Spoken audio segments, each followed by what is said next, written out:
Graça e a paz. Gostaria que os irmãos abrissem as vossas Bíblias em Hebreus, no capítulo 4, versículo 12. Hebreus, capítulo 4, versículo 12. Onde nós temos a seguinte afirmativa: porque a palavra de Deus é viva e eficaz, e mais cortante do que qualquer espada de dois gumes, e penetra até o ponto de dividir alma e espírito, juntas e medulas, e é apta para discernir os pensamentos e os propósitos do coração. Amém? Amados, nós queremos nessa noite entendermos um pouco de Hebreus do capítulo 4, né? Mas precisamente no versículo 12. O que esse versículo significa? O que isso significa que nós acabamos de ler? Significa que, por sua palavra e através do Espírito Santo, que em nós habita, Deus capacita o cristão a distinguir, na prática, a operação e as expressões do Espírito, como também daquelas que são expressões da alma. Amém? Assim, ao fazermos uma distinção entre esses dois elementos, espírito e alma, o Filho de Deus, com uma atitude, veja bem, o Filho de Deus, com uma atitude voluntária, pode ter uma vida puramente espiritual, e não ser obstruído pelos efeitos da alma. Em Hebreus, aqui no capítulo 4, o Espírito Santo apresenta o ministério de Jesus como sendo o sumo sacerdote, mostrando o que essa função tem a ver conosco, porque Ele é o nosso sumo sacerdote. Então, veja bem, nós vimos ali agora no versículo 12, eu vou ler só alguns pedaços, eu não vou ler ele inteiro, porque a palavra de Deus é viva e eficaz, e mais cortante. Né? E depois, para o finalzinho, a gente pula, para discernir pensamentos e propósitos do coração. No versículo 13, ele diz, não há criatura que não seja manifesta a sua presença, pelo contrário, todas as coisas estão descobertas e patentes aos olhos daquele a quem temos que prestar contas. Amém? Então, o Espírito Santo, ele compara o cristão como um holocausto que é depositado no altar. E para nós entendermos isso melhor, nós temos que retornar um pouquinho ali no Velho Testamento. Quando alguém apresentava a sua oferta, e ele colocava essa oferta sua amarrada no altar. Né? Lembra lá de Abraão, quando Deus pediu para que ele sacrificasse o seu filho? Ele preparou o altar, amarrou a criança e colocou... Criança não, o adolescente, né? E colocou em cima do altar. Porque esse era o modo que era feito a oferta. Então, quem levava uma oferta, levava essa oferta e colocava ela amarrada em cima do altar. Em seguida, o sacerdote vinha e imolava com a faca bem afiada, partia em duas partes aquele holocausto, né? E aqui entra a parte penetrando até a divisão das juntas e medulas, né? Assim, tudo que estava oculto antes, agora estava completamente exposto. Né? Posteriormente, ele queimava aquele sacrifício em oferta a Deus. Aqui no Novo Testamento, o Espírito Santo menciona o cerimonial para mostrar, para ilustrar a obra de Jesus que Ele realiza na vida de cada um de nós, na vida dos cristãos.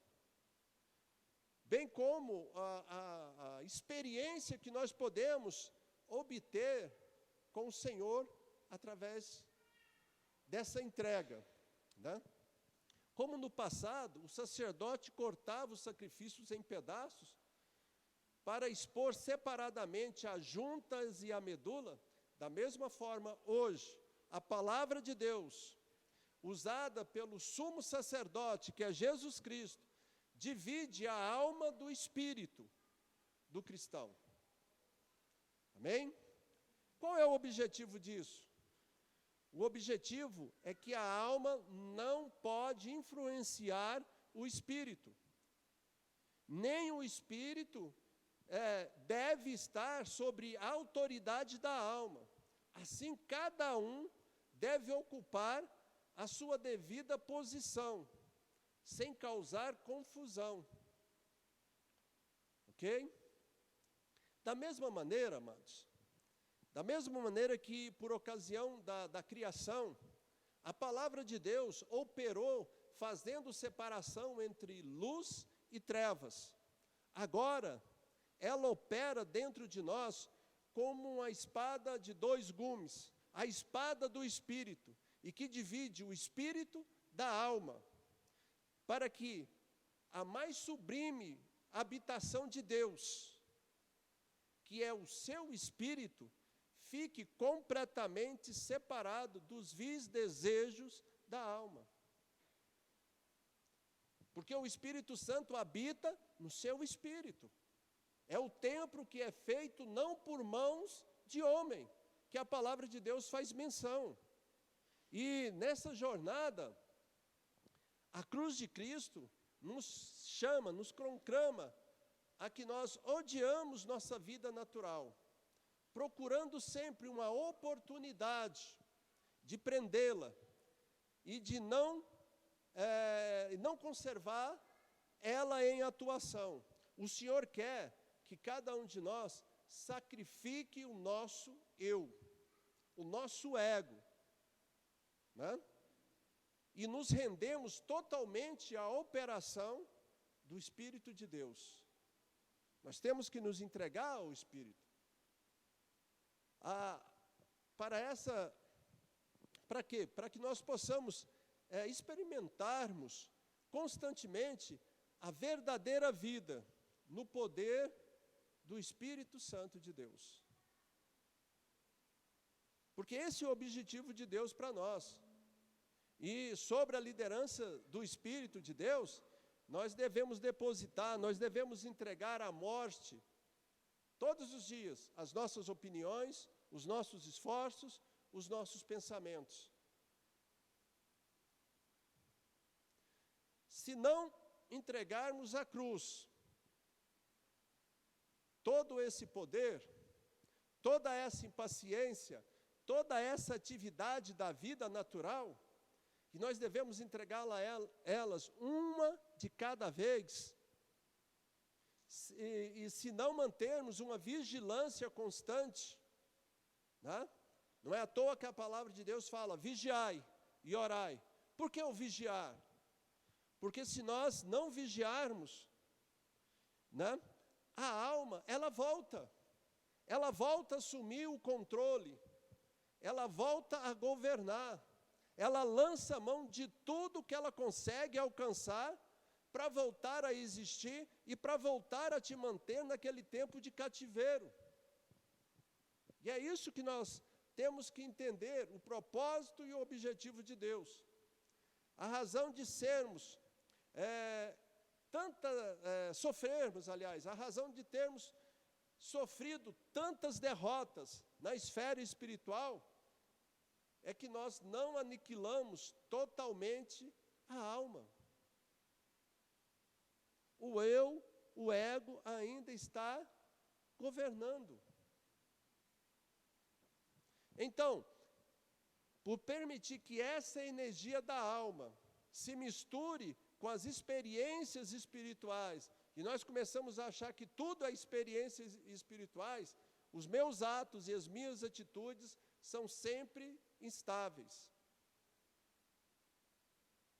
E por isso que às vezes você encontra aí muitos cristãos que são de ânimos dobres. Na mesma hora que está numa posição, está em outra. Né? Na mesma hora que revela que o Senhor é o Filho de Deus, está puxando a orelha de Deus para não falar aquilo, que ele não vai morrer. Né?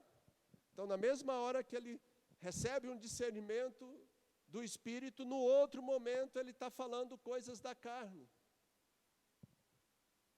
Então, a faca sacerdotal era extremamente afiada, aguçada, para poder cortar o sacrifício em dois, penetrando até o ponto de separar partes tão unidas como juntas e medulas.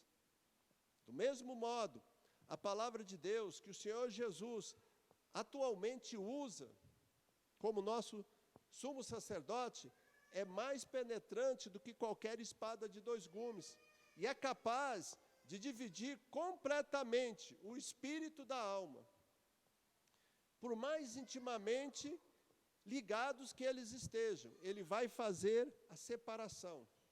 E nós vimos aqui, amados, que a palavra é viva, pois tem o poder vivo, que a palavra ela é eficaz, porque sabe como operar, e é mais cortante, pois pode penetrar e alcançar o interior do espírito. Amém? A palavra conduz os crentes a uma esfera mais profunda do que simplesmente sensorial, de sentimentos. Ela te leva ao plano espiritual, ela te conduz ao encontro com o Senhor, ela te leva a você experimentar uma experiência cada vez maior. Né? Só o Espírito Santo pode nos ensinar o que é a vida da alma e o que é a vida do Espírito. Só Ele.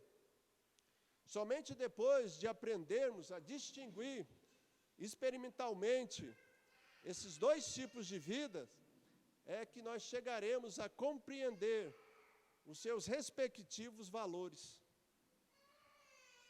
O que cada um representa. E aí nós poderemos ser libertos. Deixarmos de viver uma vida superficial, uma vida frouxa, uma vida baseada nas sensações. E viver uma vida mais profunda, mais ligado ao agir e ao operar do Espírito Santo de Deus. Amém? Só assim, amados, nós poderemos entrarmos no que é profundo, no que é firme, no que é espiritual. Só então nós chegaremos a descansar, né? A descansar no Senhor. Isaías, no capítulo 28, versículo 11 e 12, diz: pelo que, por lábios gaguejantes e por línguas estranhas, falará o Senhor a este povo, ao qual ele disse: este é o descanso, dai descanso ao cansado, e esse é o refrigério. Mas não quiseram ouvir. Amém? Não quiseram ouvir. Nós precisamos analisar bem esses dois termos, penetrar e dividir. A palavra, ela mergulha tanto na alma como no espírito, a fim de separar um do outro, amado. Quando o Senhor Jesus foi crucificado, o que aconteceu com ele que nós podemos citar aqui e que nos leva a entender esse penetrar e dividir? Olha, ele teve as mãos perfuradas, teve o lado perfurado, teve os pés perfurados. E ele é o nosso padrão, ele é o nosso modelo. E aí nós fazemos um questionamento. Será que nós estamos dispostos a deixar a cruz operar na nossa alma e no nosso espírito? Porque ela vai penetrar até o ponto de dividir. Isso demonstra o quê? Que vai causar dor. Que vai causar dor. E muita gente alega que é fraco, não aguenta esse tipo de pressão, e acha que, e atribui muitas vezes falando que a palavra é pesada demais. E alguns até chegam ao ponto de falar, mas pastor, o senhor está sendo muito pesado nessas palavras. Né? Mas acontece que não é o pastor que está sendo pesado na palavra, é a palavra que é assim. A palavra verdadeira é desse jeito. Então, será que estamos dispostos a deixar a cruz penetrar? Será que nós estamos dispostos a deixar a cruz dividir a alma do espírito?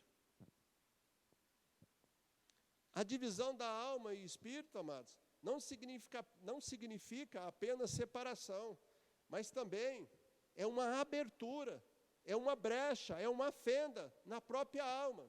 Por quê? Como o espírito se acha envolvido pela alma, a palavra só pode alcançar o espírito se ela conseguir fazer uma brecha na casca. Hã? Como que seria isso, pastor? Para ficar mais fácil de entender. Lembra ali do núcleo de uma célula? Tem um núcleo que está no centro, depois tem uma membrana. Então a alma está em volta do espírito. E para você conseguir chegar até o espírito, você tem que fazer uma brecha, causar uma ruptura. Né? A palavra só pode chegar até lá, fazendo uma rachadura nessa casca. A palavra da cruz penetra em nós, abrindo caminho na nossa alma, amados, a fim de que a vida de Deus alcance o nosso espírito, a fim de que a vida de Deus possa chegar ao nosso espírito, lá dentro da alma, lá dentro da casca, é onde ele vai atuar. Então, ao receber a marca da cruz, a alma agora pode assumir a sua posição correta. Qual que é a posição correta da alma? Sujeição ao espírito. Foi assim que Deus fez o homem. A alma era sujeita ao espírito. E depois de estudarmos aqui cuidadosamente esse ensino desse texto, dessa passagem das Escrituras, nós podemos concluir que a divisão entre alma e espírito, ela gira em torno de dois fatores: a cruz de Cristo e a palavra de Deus. Ela gira em torno disso. Porque o sacerdote, né, melhor, para que o sacerdote pudesse imolar o sacrifício, como nós dissemos, a pessoa tinha que colocar o sacrifício sobre o altar. No Antigo Testamento, o altar simboliza a cruz do Novo Testamento. Amém? Entendemos isso? O altar no Velho Testamento simboliza a cruz do Novo Testamento. Ou seja, o Senhor só vai agir na minha vida, o Senhor só vai agir na sua vida se você estiver disposto a ir à cruz e aceitar a própria morte. O que a palavra diz lá? Que nós temos que tomar a nossa cruz e seguir a Cristo. Amém? Então, para que o sumo sacerdote crave a espada, é preciso antes estar no altar. É preciso antes você se oferecer como sacrifício. O que Paulo fala lá? Né? Que nós devemos apresentar o nosso sacrifício a Deus. Quero que santo, perfeito e agradável. Você é o sacrifício. Você tem que estar no altar. Portanto, todos os que desejam experimentar a separação da alma e do espírito devem atender o chamado do Senhor para ir ao Calvário. Você deve ir ao Calvário. Você deve chegar e prostrar-se incondicionalmente no altar. Assim como Abraão fez com seu filho. seu único filho, aquele a quem tu amas. Foi incondicional, levou. Nós devemos cumprir a nossa parte, com toda a fidelidade, deixando o resto com o nosso sumo sacerdote, que é misericordioso, que é amoroso. E no tempo apropriado, ele nos conduzirá a uma completa experiência espiritual. Porque esse é o objetivo. Esse é o objetivo. Quando Jesus estava na cruz, ele derramou a sua alma na morte. Isaías 53, versículo 12, fala sobre isso. Isaías 53, 12. Por isso, eu lhe darei muitos como a sua parte, e com os poderosos repartirá ele o despojo, porquanto derramou a sua alma na morte. Foi contado com os transgressores, contudo, levou sobre si o pecado de muitos, e pelos transgressores intercedeu. Amém? Amados, ele derramou a sua alma na morte, mas teve um fato interessante que talvez você não tenha observado, nem percebido ali. Mas ele entregou o seu espírito a Deus. A alma ele entregou à morte, o espírito ele entregou a Deus. Lucas capítulo 23, versículo 46. Diz assim: então Jesus clamou em alta voz: Pai, nas tuas mãos entrego o meu espírito. E dito isto, expirou. Amém? Hoje também nós devemos fazer do mesmo jeito que Jesus já fez. O Espírito Santo requer que nós sejamos colaboradores do Espírito. O caminho está aberto, o que não significa que será uma jornada que vai ser fácil, que não vai ter dificuldades, que não vai ter lutas. Vai ter. Porque a palavra de Deus já diz: no mundo tereis aflição.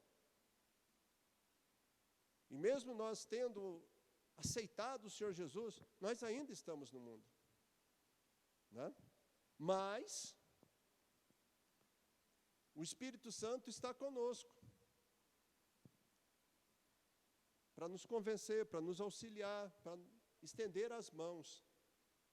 A verdade é que nós precisamos reconhecer que, desde que cremos no Senhor, o Espírito Santo de Deus passa a habitar em nós.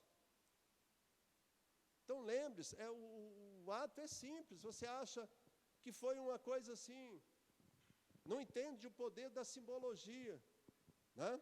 Está tendo uma pregação e quem quer aceitar o Senhor Jesus, você levanta a mão. A partir daquele momento que você confessa o Senhor Jesus como seu único e suficiente Salvador, o Espírito Santo passa a habitar em você. E nós devemos dar completa liberdade e autoridade da nossa alma ao Espírito de Deus, para que ele possa apairar as arestas.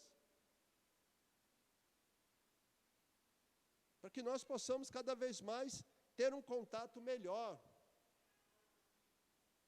Mas aí vem sempre um questionamento, né? Será que nós estamos dispostos a deixar que sua vida, sua obra consumada, separe a alma do nosso espírito? Que muitos de nós, amados, está mais conectado ao plano das emoções, que é da alma, né? Do que viver no plano espiritual.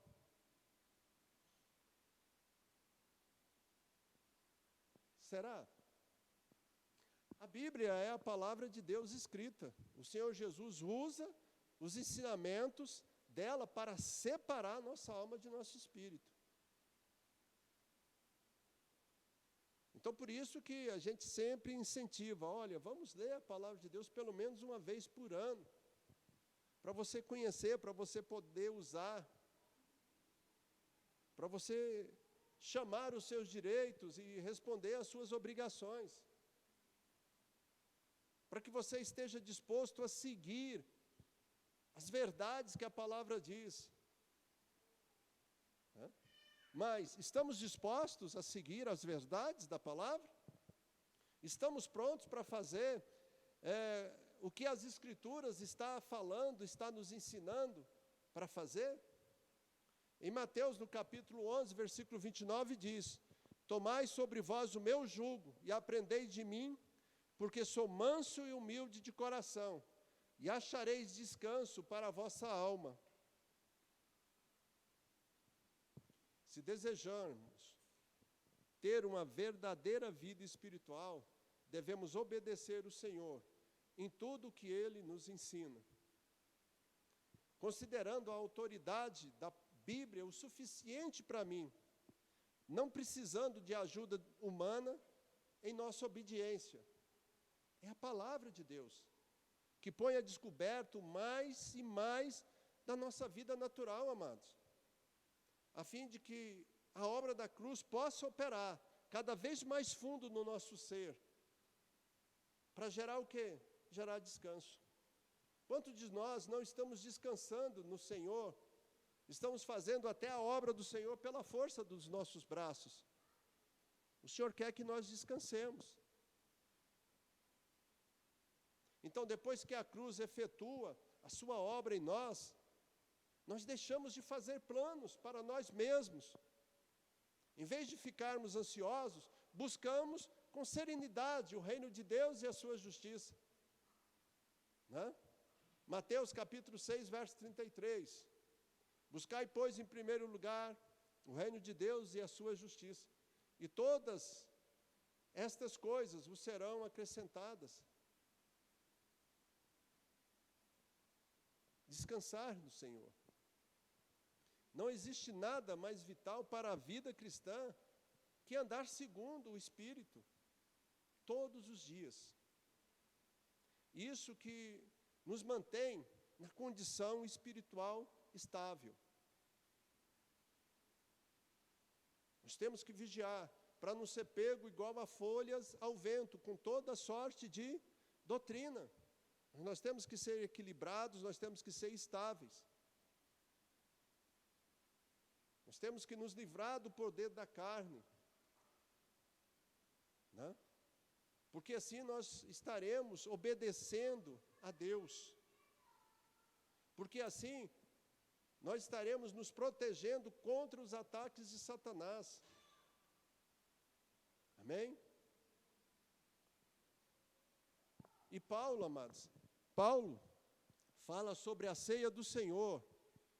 Ele nos faz refletir sobre essa nova maneira de caminhar que o cristão deve ter. Abre a sua Bíblia em 1 Coríntios, no capítulo 11, do versículo 23 ao 30. 1 Coríntios, capítulo 11, versículo 23 ao 30.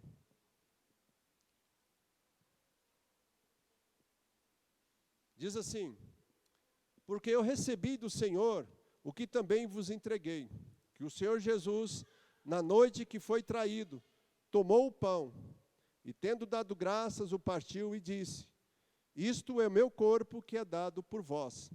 Fazei isso em memória de mim.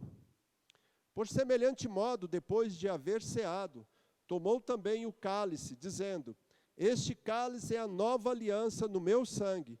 Fazei isso todas as vezes que beberdes em memória de mim. Porque todas as vezes que comerdes este pão e beberdes o cálice, anunciais a morte do Senhor até que ele venha. Por isso, aquele que come o pão ou bebe o cálice do Senhor indignamente será réu do corpo e do sangue do Senhor. Examine-se, pois, o homem a si mesmo, e assim coma do pão e beba do cálice. Pois quem come e bebe sem discernir o corpo, come e bebe juízo para si. Eis a razão porque há entre vós muitos fracos e doentes, e não poucos os que morreram. Amém? Observe aqui, amados. Por 2 vezes o Senhor fala o seguinte: fazei isso em memória de mim. Nós não podemos tirar da lembrança, nós não podemos tirar da memória a obra que foi realizada por você, por mim, por nós. A nossa transposição do charque de lodo para nos assentarmos com os príncipes e governadores. Esta foi a obra de Cristo no Calvário. Agora que nós já compreendemos a função do Espírito, nós devemos imediatamente exercitar a andar pelo Espírito. É um exercício, isso é diário. Nós temos que exercitar. Para quê? Para que nós desenvolvemos esse músculo espiritual, de nos aproximarmos de Deus. Isso é uma tarefa para todos os momentos das nossas vidas, e da qual não podemos descuidar. Precisamos ficar alertas com relação a um perigo grave, né?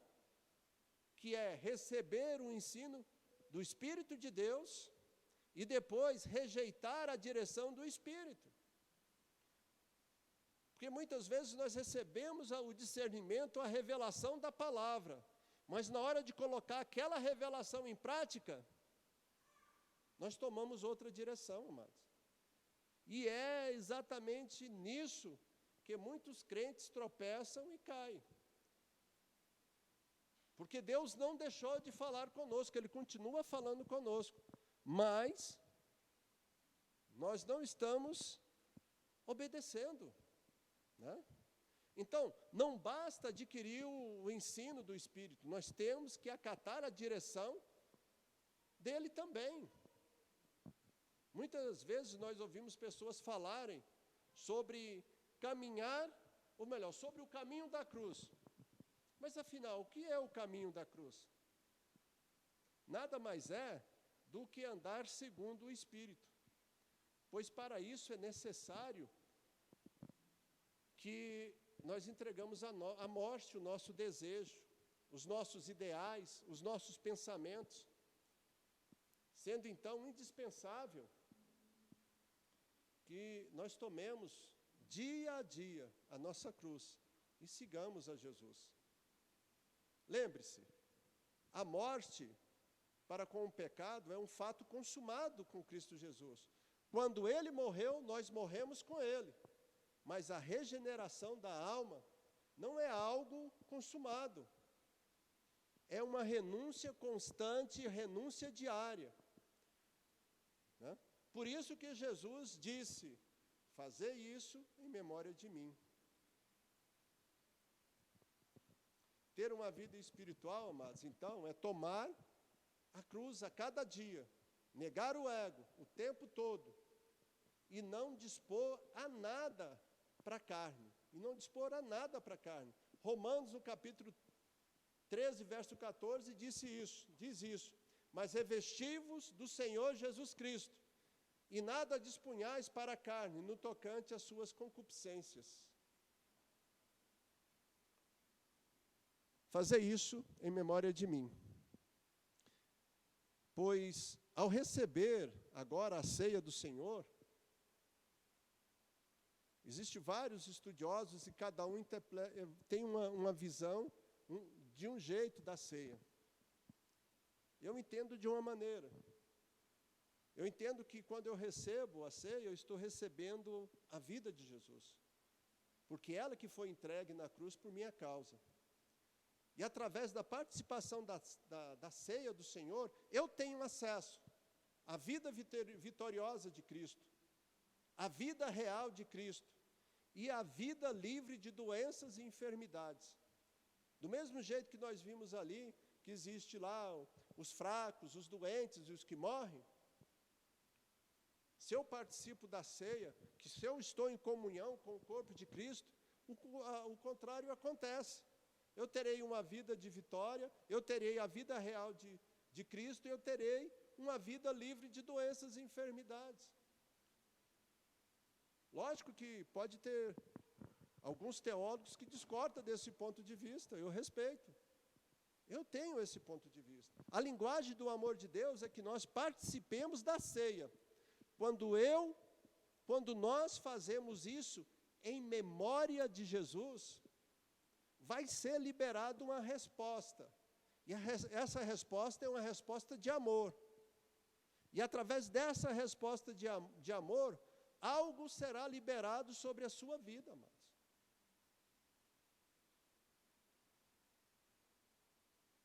Por isso que nós temos o costume de participarmos da ceia do Senhor uma vez por mês. Mas a igreja primitiva era diferente. Não era uma vez por dia. Era uma vez, ou melhor, eram várias vezes no dia. Se eu fosse na casa de fulano, lá eu participava da ceia. Se eu fosse na casa de Beltrano, saindo dali e fosse para outra casa, chegando lá, nós participaríamos da ceia novamente. Era diário e várias vezes ao dia.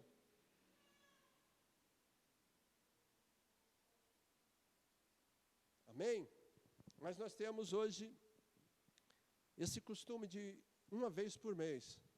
Mas nós temos que lembrar por que nós estamos participando da ceia.